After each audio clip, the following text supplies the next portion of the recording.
un déchirement, un divorce, ou quoi qu'il puisse y avoir que la vie peut avoir devant nous, un enfant malade, et ça y est, et le désespoir est là, et on vit dans la terreur, on vit dans les regrets.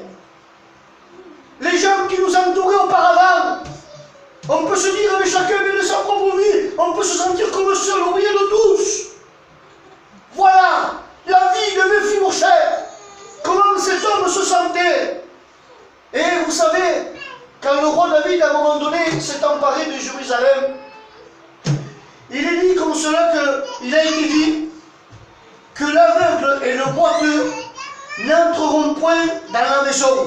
Voulant dire que pour l'aveugle et le boiteux, il n'y avait pas de possibilité d'entrer à Jérusalem. Et je peux vous dire que ça ne s'arrangeait pas pour Méphibosheth. Parce que Méphibosheth était un descendant d'un roi ennemi, que nous ne voulions pas. Et deuxièmement, il était boiteux. Donc l'accès à Jérusalem pour lui était terminé, était fini. Accès au roi, c'était fini. Il aurait fallu une intervention, une grâce. Mais dites-moi, moi ça me fait rappeler quelque chose. Ça me fait rappeler l'humanité. Parce qu'au jardin d'Éden, la communion avec Dieu a été rompue. Et aujourd'hui, nous sommes nés dans une nature déchue, séparés de Dieu, parce que nos pères, Adam et Ève, ont été chassés du jardin d'Éden. Et en vivant, aujourd'hui, le monde en vivant dans l'immoralité, dans le péché, est devenu ennemi de Dieu. Et aujourd'hui, notre état est ainsi. Et vous savez, Méphibosheth était boiteux, et c'est un symbole de quelqu'un qui marche, mais de quelle façon marche-t-il spirituellement? Le boiteux, tout simplement, est le symbole de celui qui marche en boitant, voulant dire celui qui ne marche pas dans la volonté de Dieu.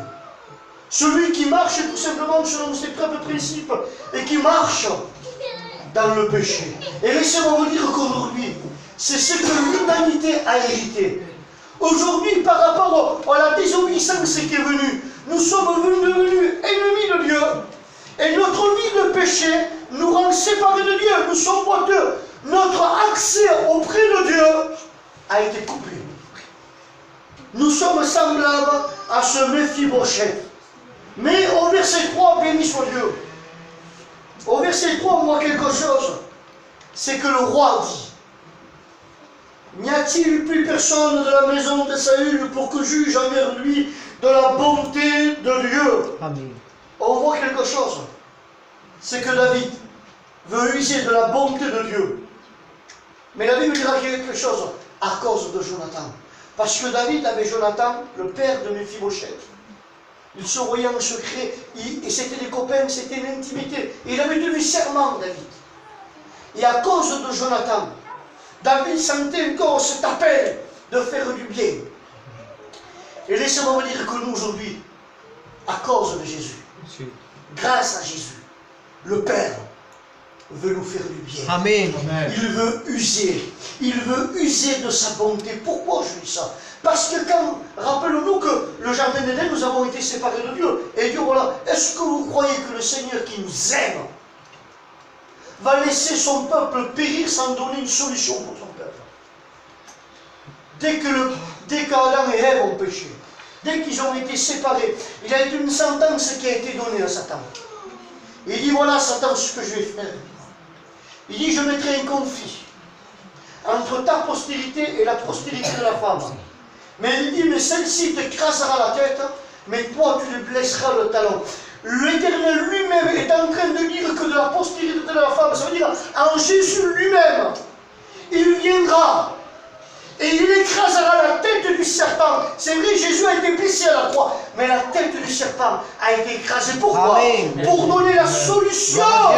Pour donner la solution bénédiction à l'humanité qui est séparée de Dieu. La Bible ne dit pas car Dieu a tant aimé. Il a tant aimé le monde qu'il a donné son Fils unique, afin que quiconque croit en lui ne périsse point, mais qu'il ait la vie éternelle. Amen. La Bible ne dit pas Dieu prouve son amour envers vous et envers moi. Lorsque nous étions pécheurs, Dieu pas terrible, pécheurs, Christ est mort pour nous. Il n'est pas venu, excusez-moi, pour les victimes. Vous n'êtes pas combien devant Dieu se croyant des victimes. La Bible nous dit pécheur, et un pécheur il est coupable. Christ est venu livrer sa vie pour les coupables, Amen. pour nous gracier. Amen. Et ça devait nous booster dans nos cœurs. Parce que Dieu est bon. Et qu'il ne nous allait pas laisser sur le jugement qui devait venir. Parce que le jugement d'un coupable, c'est quoi? C'est la prison. Et le jugement d'un pécheur, c'est quoi? C'est l'enfer. Mais Jésus est venu. Amen. Pour détruire les œuvres du diable. Alléluia. Que Dieu en soit béni. Gloire à Dieu. Et que Dieu en soit glorifié. Mais où est Mephibosheth? Dieu veut faire du bien, David veut faire du bien. Où il est Mephibosheth? Alors on va regarder.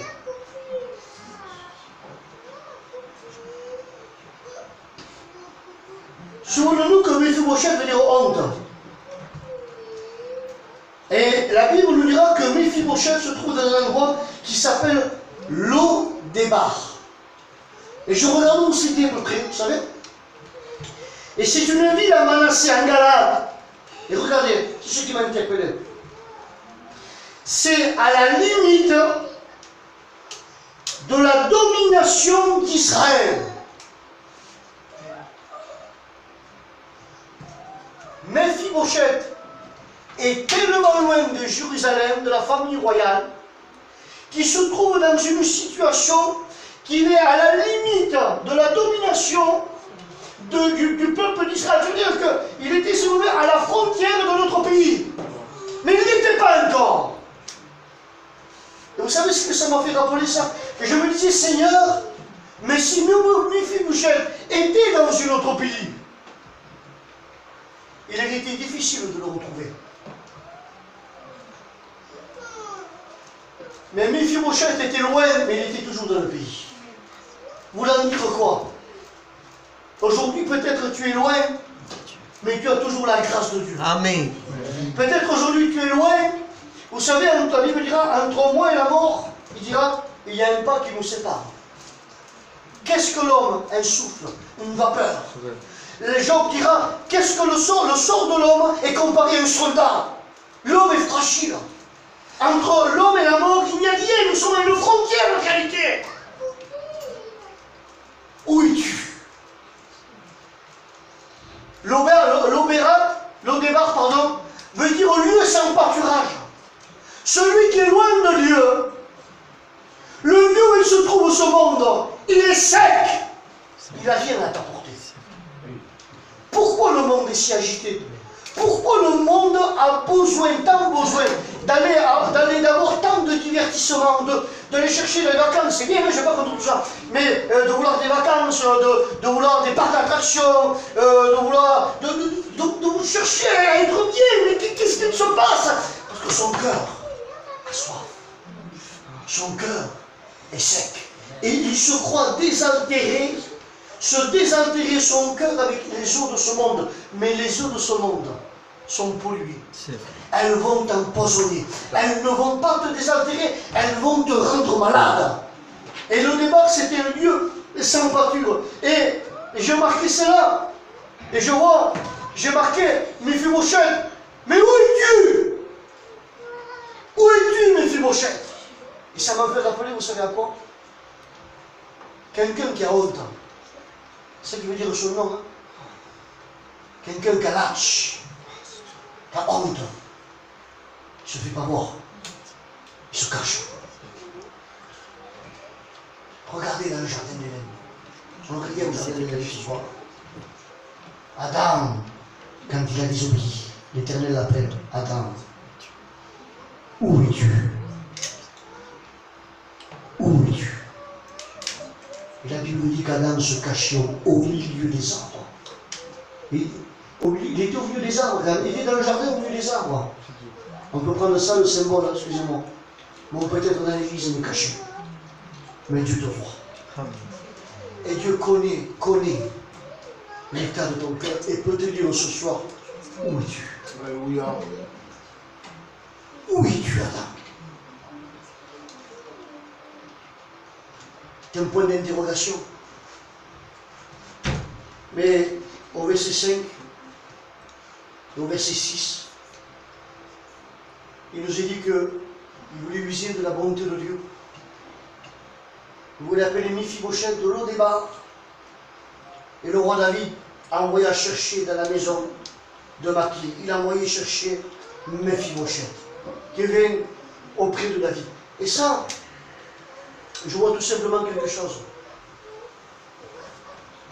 On voit que le roi David envoie son serviteur pour dire à Mephibosheth, sors de Lo-débar et viens à Jérusalem. Alors moi je ne sais pas, où es-tu? Est-ce que tu es à Jérusalem ou est-ce que tu es à Lo-débar?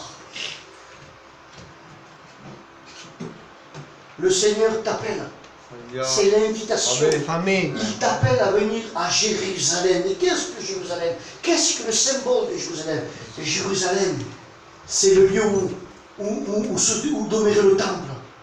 C'est le lieu où les prophètes ont concrétisé leur ministère. C'est le lieu où le Christ est mort. C'est le lieu où le Christ est ressuscité. C'est le lieu où les apôtres ont prêché. C'est le lieu où il y a eu les baptêmes dans le Saint-Esprit. C'est à partir de ce lieu que l'évangile fut diffusé sur toute la terre. Alléluia. Et à un moment donné, Jésus a dit, ne vous éloignez pas de Jérusalem. Voulant dire, ne t'éloigne pas de la présence de Dieu. Amen. L'invitation que Dieu te fait. Quand le serviteur est allé voir Mephibosheth, Mephibosheth a sorti de Lo-débar pour aller en direction de Jérusalem. Et le Seigneur te fait la même invitation. Tu ne vois pas que ce monde te fatigue, ce monde te courbe, le monde étouffe. Et le Seigneur le voit. Et c'est pour ça qu'un jour il s'est permis de dire à une foule, venez à moi, vous tous qui êtes fatigués et chargés. Il a vu que la foule était fatiguée et chargée. Moi j'ai les yeux, excusez-moi, mais je ne vois pas intérieurement. Mais lui, il est celui qui sonde les reins et les cœurs. Ses yeux sont comme des flammes de feu. Rien n'est caché à ses yeux. Il connaît. Et s'il disait cela à cette foule, c'est qu'il voyait que cette foule était fatiguée et elle était chargée. Mais qu'est-ce qu'il leur a dit? Il a quelque chose à offrir. Et je vous donnerai du repos. Amen. Ce repos n'est pas un repos simplement, voulant dire se reposer, excusez-moi, mais être assis dans une chaise, c'est pas du tout ça. Le repos ne veut pas dire, excusez-moi, une bonne nuit, comme on dit, un sommeil réparateur. Il n'y a rien à voir avec tout cela, parce qu'on peut se reposer, mais avoir l'esprit troublé à fond. Le repos que Jésus pose, c'est le repos de l'âme. Amen. Et quand un âme est dans le repos et dans la paix, Alléluia. qu'est-ce qu'on est bien. Gloire à Dieu. Le péché fatigue, le péché courbe, le péché énerve, le péché détruit, le péché sépare. L'auteur du péché est Satan. Mais Jésus est venu pour détruire ces âmes. Amen. Que Dieu soit béni et glorifié. Amen. Et Mephibosheth, viens à Jérusalem, que Dieu soit béni. Viens, viens. Jésus t'invite, viens. Achille, ça va le voir. Viens là. Si, amen. Et regardez ce qu'il lui dit. David regarde Mephibosheth et la première parole qu'il lui dit. Ne crains point. Elle est forte cette parole. Ne crains point. Il avait de quoi craindre. Moi je ne sais pas aujourd'hui, peut-être qu'aujourd'hui toi, tu te dis je sais, elle est tellement loin. J'ai tellement incrédule, j'ai tellement fait de péché. Michael, si tu les connaîtrais, tu me mettrais dehors de l'église. Moi je ne mets pas dehors de l'église. Laisse-moi te dire que Jésus te connaît, et il te connaît mieux que toi-même tu peux te connaître. Parce qu'il sait les actes qu'un corps t'a pas fait, lui il sait que tu vas les faire. Donc il te connaît mieux, il t'a rien caché. Mais lui il te dit, viens à moi. Il te dit, ne crains pas. Amen. Ne crains point. Pourquoi? Parce que j'ai des projets de paix pour ta vie. Amen. Et non de malheur. Et on voit quelque chose. Quand David dit ça à Mephibosheth, il y a de quoi. Parce que on voit que Mephibosheth aime son nom. Nous, qui est Mephibosheth? Il est descendant du roi Saül. Une famille qui était opposée à David. Dire comment, qu'est-ce qu'il va? Ben, il va me tuer. Il veut m'appeler pour me tuer. Peut-être qu'il a une crainte. Mais on voit que David donne. C'est l'homme selon le cœur de Dieu. David, on veut chercher à lui faire du bien. Et on voit quelque chose, c'est que David ne regarde pas Mephibosheth comme un ennemi. Non. Il ne le regarde pas comme un ennemi. Pourtant, il est pu. Famille adverse. Je ne sais pas aujourd'hui, peut-être qu'il y a des contraires dans la famille. Peut-être qu'en ce moment même, il y a des conflits familiaux. Ou peut-être même des conflits familiaux spirituels. Mais David est en train de regarder Mephibosheth. Il y avait de quoi, bien. Mais il dit, il ne le regarde pas comme un ennemi. Plus loin. Il ne le regarde même pas. Il ne le voit pas comme une menace pour le trône. David est roi. Et peut-être qu'un corps à Israël, il y a la guerre de Saül. Qui sait? Comme aujourd'hui, nous avons Macron président, mais ce n'est pas tout le monde qui est pour Macron. Il y en a bien, il y en a ouais, chaque samedi. Si. Il y en a bien qui voudraient quelqu'un d'autre, mais dans le secret, c'est là. Et Mephibosheth était représentant de la famille de Saül. Et David aurait pu dire, cet homme-là, si je le laisse en vie, il peut susciter des opposants contre moi et me faire enlever le trône. Mais David ne le voit pas comme un ennemi, ni comme une menace. Pourquoi? Mais qu'est-ce qu'il se passe? Parce qu'en David, l'amour est plus fort. Amen. L'amour est plus fort. Amen. Et on voit quelque chose, c'est que l'amour est plus fort parce que Dieu veut restaurer les vies. Et on voit la proposition que David est en train de lui faire. Il dit, je te rendrai toutes les terres de Saül. Et tu mangeras toujours à ma table. Qui c'est beau ça? Je ne sais pas moi ce que tu as perdu. Peut-être aujourd'hui tu vis de l'angoisse. Tu vis dans les nerfs. Tu vis dans la séparation. Dans la mésentente. Tu vis peut-être des troubles, des gens que tu te dis, mais jamais avec ces gens-là. Mais on voit quelque chose, c'est que Jésus veut détruire tout ça. Il veut détruire tout ce qui touche à ta vie de mauvais, tout ce qui touche de pas bon. Il veut détruire même les chaînes, ces chaînes-là qui te rappellent. Les chaînes du péché qui te rappellent ce que tu as hérité et que tous les jours, même que tu ne voudrais pas, c'est là comme un peu Mephibosheth qui boitait, qui t'est perculé les pieds. Et laisse-moi te dire, et spirituellement, tu es semblable à Mephibosheth. Tous les jours, tu boites les pieds. Ta marche n'est pas droite. Mais on voit quelque chose. C'est que l'amour de Dieu est plus fort. Et que le Seigneur veut te restaurer. Pourquoi? Pour te donner une marche droite. Pourquoi? Pour enlever tes angoisses et te donner sa paix, te donner son bonheur et te donner son salut. Et on voit quelque chose qui est fort. Ne crains point. Je voudrais que tu craignes point. Un jour, Jésus a dit la même parole. Mais tu dis, mais Michael, pour moi, je suis plus connaître la vie. C'est fini pour moi, tout est brisé, tout est cassé. Il n'y a plus d'espoir. Un jour, un homme était comme ça. Il s'appelle Jairus. Sa fille, elle était à l'extrémité. Et à un moment donné, il va voir Jésus, il dit, Jésus, c'est un chef de la synagogue, c'était pas n'importe qui le monsieur. Hein? Mais quand il avait le besoin, il s'est humilié le monsieur. Parce qu'il avait un besoin. Et quand on a besoin, c'est bon de s'humilier. Parce que Dieu cherche ça. Amen. Ma fille est à l'extrémité, viens, elle peut s'humilier, mais elle sera guérie. Et la Bible nous dit qu'à un moment donné, quand ils étaient en route, des hommes viennent lui rapporter, disent n'importe où ne plus le mettre. Ta fille est morte. Il a le désespoir, il est entré dans le cœur de Jésus. Mais une parole venant du ciel, une parole venant de Jésus, a pu dire comme cela, ne crains pas. Crois. Alléluia. Et Jésus est allé la fille était morte. Il lui a dit une parole, Talita Koum, qui veut dire jeune fille, lève-toi. Et là où il n'y avait plus d'espoir, là où il y avait la mort, là où tout brisé, là où tout sombre, ça y est, il n'y a plus rien à faire. La vie est venue. Il y avait Jésus. Amen. Ça se passe comme ça. Amen. Ça se passe comme ça. Alléluia. Padre. Il est celui qui, là où tout est brisé, où tout est cassé, il détruit, il restaure, il met tout à neuf. Et je ne sais pas aujourd'hui quel est l'état de David. Mais on voit une chose, c'est que David est en train de dire à Mephibosheth, Mephibosheth, je te veux à ma table avec moi. Et c'est que Jésus aussi te dit. Pourquoi la table? La table est un symbole d'approbation, est un symbole de communiquer, nous sommes en table ensemble.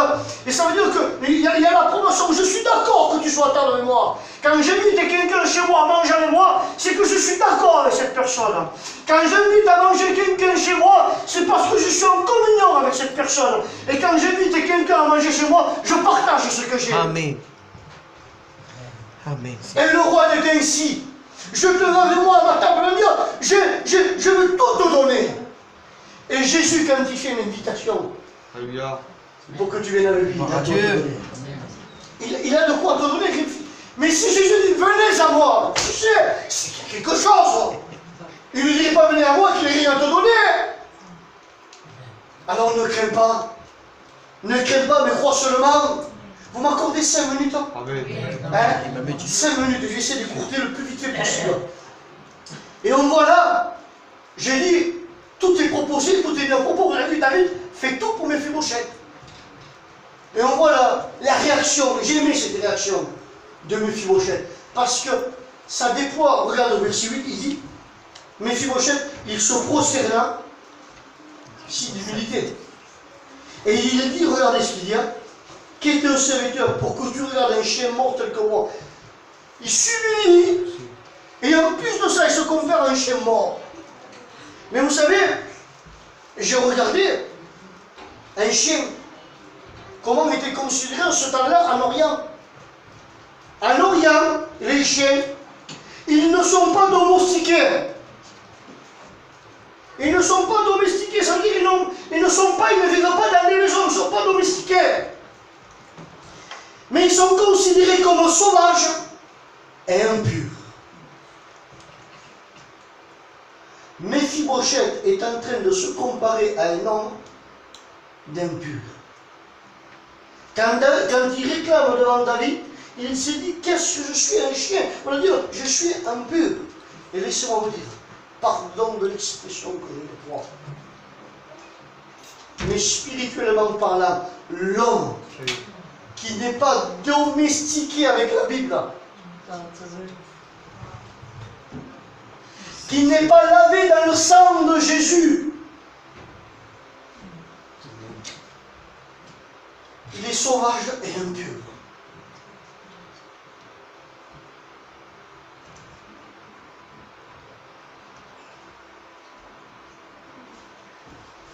Et ce qui est bon, c'est l'humilité. S'il n'y a pas d'humilité, il est difficile d'être béni, même impossible. Et quand on regarde versets 9 et 10, il dit, le roi appela Tsiba, c'est maintenant Israël, il dit, je te donne au fils de ton maître tout ce qui appartient à lui et à toute sa maison. Il dit, tu cultiveras pour lui les terres, et tu feras des récoltes afin que les fils de ton maître aient du pain à manger. Et Mephibosheth, fils de ton maître, mangera toujours à ma table. Là, on voit quelque chose. C'est que Mephibosheth, en s'humiliant devant David, en se disant dans un mot, se prosternant, en se disant qu'il était impur devant David, malgré que tout ce que David lui disait, on voit l'humilité de David, de Mephibosheth. Mais on voit une chose, c'est que Mephibosheth a simplement accepté la grâce qui lui était offerte. Amen. Parce que pour lui, dans l'état où il était, si le roi ne lui permet pas, à aucun moment il peut revenir sur Jérusalem et entrer dans la maison du roi. À aucun moment. Et laissez-moi vous dire aussi, que si Dieu ne nous permet pas, pour nous, si nous n'avons pas la grâce de Dieu, il est impossible alors d'avoir part au ciel et d'avoir communion avec Dieu. Et là, on voit quelque chose, c'est que Mephibosheth a accepté la grâce simplement. Pourquoi? J'ai marqué parce qu'il se voyait comme un chien mort. C'est important de se reconnaître comme un pécheur. Et là, j'ai marqué aussi l'humilité. David a connu à un moment donné face à Saül. Parce qu'à un moment donné aussi, David, lui, quand il n'était pas roi, mais que Saül était roi, à un moment donné, il a eu une parole et il a dit pour lui-même, mais qu'est-ce que je suis, moi, un chien mort? Donc, il connaissait un peu l'état de Mephibosheth, parce que David l'avait vécu. Mais je vais vous dire quelque chose, que cette humilité, c'est vrai, David l'avait connue. Mais Jésus aussi l'a connue pour nous. Amen. La Bible nous dira, c'est écrit dans Philippiens 2,6, il dit, existant en forme de Dieu. Il n'a point regardé son égalité avec Dieu comme une proie arrachée, mais il s'est dépouillé lui-même en prenant une forme de serviteur, en devenant semblable aux hommes, et il est paru comme un vrai homme. Il s'est humilié lui-même, se rendant obéissant jusqu'à la mort, même jusqu'à la mort de la croix.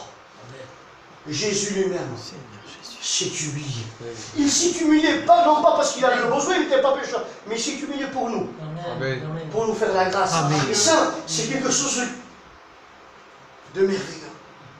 Et en verset 11, on voit tout simplement que Mephibosheth est maintenu comme l'un des fils du roi. C'est beau, hein? Il sera à ma table comme l'un des fils du roi. La Bible dira, c'est Jésus qui parle. À tous ceux qui croient et à tous ceux qui l'ont reçu, il leur a donné le pouvoir Alléluia. de devenir enfants de Dieu. Amen. Mais j'aimerais vous dire quelque chose. Mephibosheth était à la table du roi. Mais le roi David, aujourd'hui, on y est allé avec Abraham en 2010, excusez-moi de l'expression, mais il a son tombeau à Jérusalem. Il est mort. Le roi David est mort. Mais en acceptant Jésus, Amen, Seigneur Jésus. nous sommes à la table de pas n'importe qui. Amen. La Bible dira, je regardais combien de fois pour parler de Jésus, du roi qu'il était. Jésus l'a appelé le roi des Juifs. Amen. Plus que ça. Timothée a dit au roi des siècles immortels. Parce qu'il n'est pas mort, mais il est ressuscité. Amen. Quand nous appartenons au roi, mais immortel. Et l'Apocalypse, il dira au roi des rois et au Seigneur des seigneurs. Voulant dire, il n'y a pas personne qui est au-dessus de lui. Quand nous sommes à la table du roi, nous sommes à la plus belle des tables. Voulant dire, il ne manquera rien. Amen. À la table du roi. Il est le roi des rois. Il est le Seigneur des seigneurs. Et laissez-moi vous dire que, remarquez que David n'a jamais pointé du doigt l'état de Mephibosheth. Il n'a jamais dit, Mephibosheth, comment ça des pieds, t'as pas. Il n'a pas dit une couche. Et les gens vont te dire que l'accusateur, c'est l'ennemi. Mais le Seigneur, quand il montre le péché de quelqu'un, vous savez, c'est pourquoi? Non pas pour l'accuser, mais pour l'amener à la repentance. Amen. Pour lui dire, demande-moi pardon, afin que je puisse te pardonner. C'est ça. Et je lirai le dernier verset. Et en verset 13, il dit, Mephibosheth habitait à Jérusalem, car il mangeait toujours à la table du roi. Et il précise là, c'est ça que j'ai aimé, il précise là. Et il était boiteux des deux pieds. Pourquoi il précise ça encore à la fin? Or, j'ai marqué, moi. Aujourd'hui, ils ne sont pas parfaits. Je ne suis pas parfait. Les chrétiens ne sont pas parfaits. Je vais vous dire, nous n'avons pas des ailes. Nous ne sommes pas des anges. Les anges célestes, nous ne le sommes pas. Nous avons des défauts. Et nous avons besoin d'être couverts dans le sang de l'agneau. Amen. Et quand la Bible dira, si vous êtes mutuellement en communion avec lui, le sang de Jésus nous purifie Amen. Amen, Seigneur Jésus. de tout péché. Et du moment où nous sommes à la table du Seigneur, du moment où nous sommes à la table du Seigneur, que nous sommes à la table du Seigneur, tant que tu es assis dans ce repos, dans la communion avec Dieu, j'ai marqué les pieds de Mephibosheth. Ils étaient cachés. Quand ils étaient à la table du roi, on ne voyait plus ça. Amen. Ils avaient disparu. Et aujourd'hui, si nous sommes dans Jésus, dans le Christ, nos fautes ont disparu. Adieu. Elles sont effacées. Alléluia. Et la Bible dira, et pour toujours. C'est vrai, Amen. Et on voit là tout simplement que Mephibosheth qui vivait une vie de frustration, de défaite, de honte, de remords. On voit que quand David l'appela pour lui gracier sa vie, pour l'inviter à la table, on voit que Mephibosheth ne vivait plus dans la frustration, mais il vivait à la table du roi avec les fils du roi. Alléluia. Il vivait comme un prince. Comme Et le ce Seigneur soir, Jésus. ce soir, Oh, c'est ce que l'Éternel veut faire avec toi. Amen. Il ne veut plus que tu vives avec tes frustrations. Il ne veut plus que tu vives avec tes défauts. Mais le Seigneur t'appelle à sa table. Amen. Il veut te donner. Alors on va couper nos têtes. Abraham va nous jouer du piano.